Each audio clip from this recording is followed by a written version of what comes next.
I did learn very recently that Nicole Kidman and Keith Urban named their new baby daughter Sunday Rose.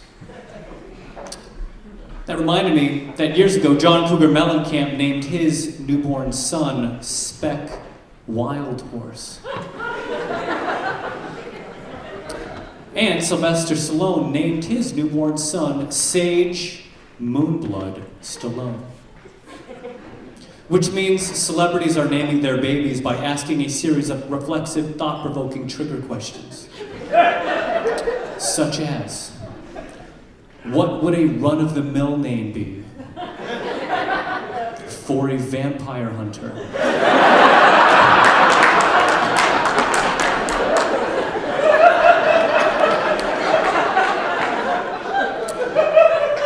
What would a 9-year-old boy wish his real name was?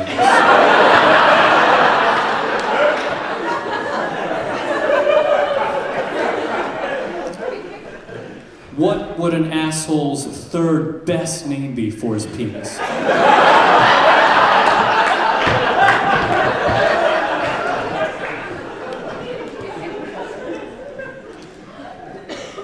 Now, their wealth assures that these exotically named celebrity babies end up in the same schools and ultimately the same classes. What's roll call gotta be like for that poor teacher? Let's find out using the majesty of theater.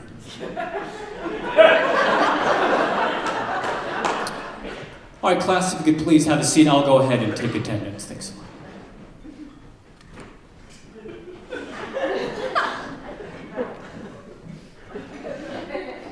Class, I apologize once again. I confused the attendance list for a list of spells from Final Fantasy XIII.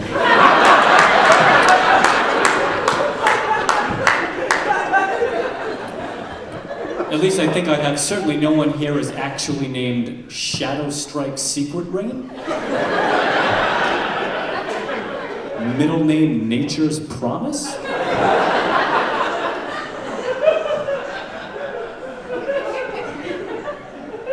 It must be problematic to have a roll call that inadvertently opens a rift to Middle Earth.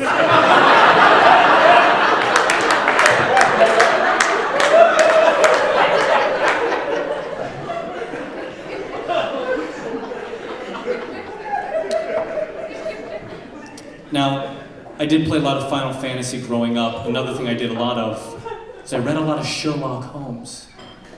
The thing I remember most about Sherlock Holmes was his ability to make impressive on-the-spot deductions about you mere seconds after meeting you for the first time. Case in point, I will reenact a small scene from Sherlock Holmes in the case of the Speckled Band. Let's do it.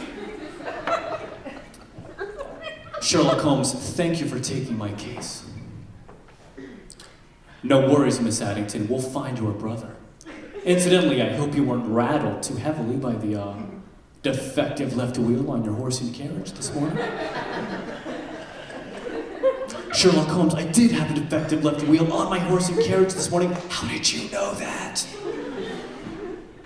Well, you have no less than 7 mud splotches on your left elbow. Only a rickety wheel would kick up mud in that particular pattern. I think the question, Miss Addington, is, how could I not know?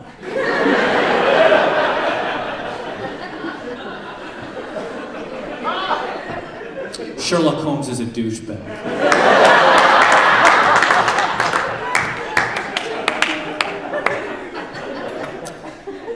I do wish I could be one of his clients just so I could keep his ego in check a little bit. Let's run from the top.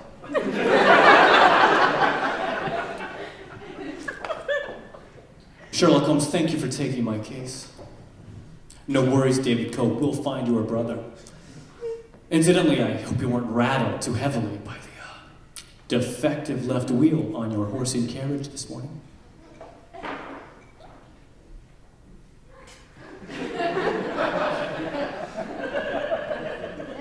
I'm fine.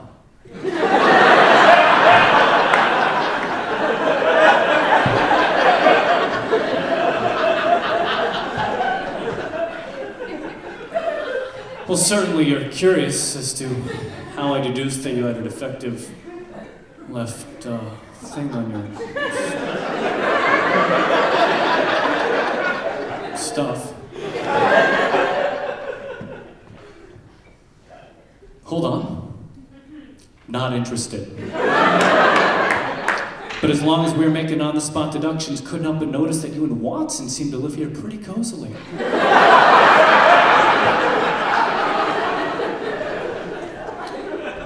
Is that the master bedroom? What mysteries are you guys solving in there?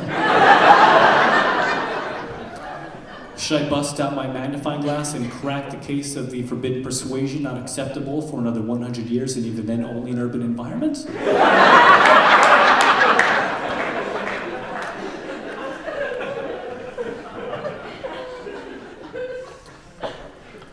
If it is one thing I've always been a little self-conscious about in Moonwork, it is my soft cherubic features.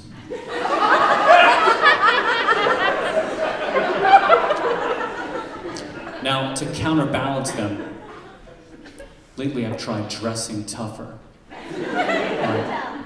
And it's inadvertently led to me dressing like a dock worker. Now, I actually like the look, but now I'm afraid to walk by actual dock workers. Because if they're working on something and they need assistance and they see me, they have every right to ask me for that assistance. I have no dock worker skills. They ask me for help with what they do. I can only offer things that I do. Jimmy, we could use a little help moving this container. Kind of wish there was a guy around.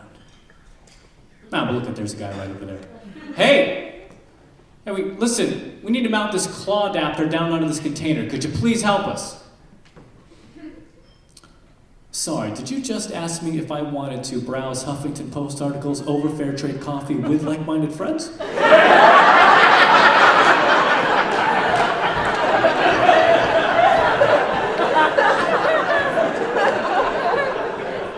At a West Village cafe nestled in between a dog spa and a candle store for dogs?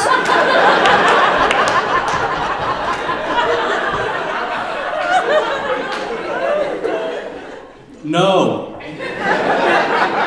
Listen, Her Majesty's scepter sails in 1 hour. This needs to get into Bulkhead 3 ASAP. Could you please help us? Sorry, did you just ask if I wanted to dine at word-of-mouth only Brooklyn-based macrobiotic restaurant? Then blog about it?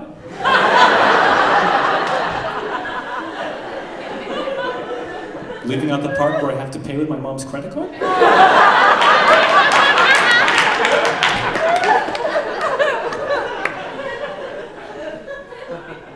Just forget it.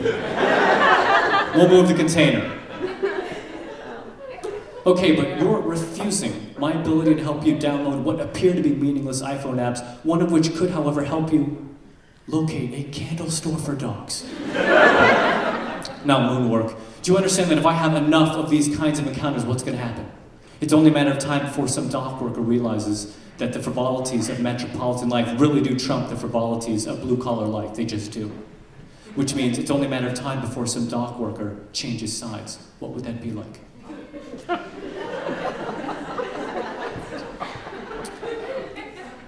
Jimmy, why would that guy back there dress like us if he wasn't really one of us? I guess it doesn't matter. I guess we'll just see you at the dog track tonight. Sorry, Hank, no you won't. Tonight, I'll be showcasing an ironic sweater at a wine bar.